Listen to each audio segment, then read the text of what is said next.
ঐতিহাসিক দিশমুখ তেলিয়াডুঙাত দেওবাৰে অনুষ্ঠিত হোৱা পুঙা বৰশী মাছ ধৰা প্ৰতিযোগিতাত পুৰস্কাৰ প্ৰদানক লৈ হুলস্থুলীয়া পৰিৱেশৰ সৃষ্টি। শিৱসাগৰ জিলাৰ ঐতিহাসিক দিশমুখৰ দেৱাশিষ ফিছ ফাৰ্মৰ উদ্যোগত দেওবাৰে দিশমুখ তেলিয়াডুঙাত অনুষ্ঠিত হোৱা পুঙা বৰশী মাছ ধৰা প্ৰতিযোগিতাত বিজয়ী হোৱা প্ৰতিযোগীক নিৰ্ধাৰিত ধনতকৈ পুৰস্কাৰৰ ধন সমিতিয়ে কমাই দিয়াৰ বাবে দেওবাৰে বিয়লি লৈ প্ৰতিযোগীসকল ক্ষুণ্ণ হৈ এক হুলস্থুলীয়া পৰিৱেশৰ সৃষ্টি কৰে।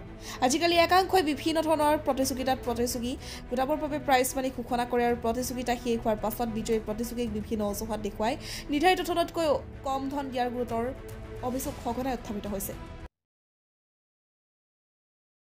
ইয়াত মানে কি এখন বৰশী কম্পিটিশ্যন পাতিছিলে ধৰ আমাৰ দিশমুখত বৰশী কম্পিটিশ্যন মই বোকাহাটৰ খেলিবলৈ আহিছোঁ। ইয়াত বোকাহাটৰ পৰা খেলিবলৈ আহিছোঁ।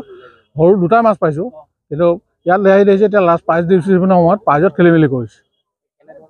তেনেধৰণৰ মানে এতিয়া ফাৰ্ষ্ট প্ৰাইজ আছিলে 1 লাখ টকা। এতিয়া ফাৰ্ষ্ট প্ৰাইজটো তেখেতসকলে কৈছে আমি 30,000 দিম। বাকী ছেকেণ্ড থাৰ্ডটো কমিছে। লাষ্টত কনচলেশ্যন প্ৰাইজ আছিলে 17টা 5,000কৈ। এতিয়া কৈছে কনচলেশ্যন প্ৰাইজ মাত্ৰ 15টা দিছে, তাকো 2,500 টকা 2,500কৈ দিছে। আৰু কনচলেশ্যনো 5টা কাটি দিছে।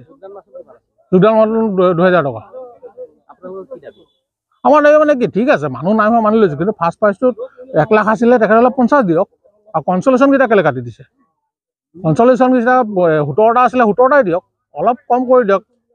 15টা দিছে, আকৌ পইচাও কমাই দিছে। নাই হোৱা, তেখেতসকলৰ অলপ কম হৈছে, সেইটো মানি লৈছোঁ, আমি সেইটো মানি ল'ম। সাগৰ প্ৰসাদ দামালী ৰিপৰ্ট NK নিউজ।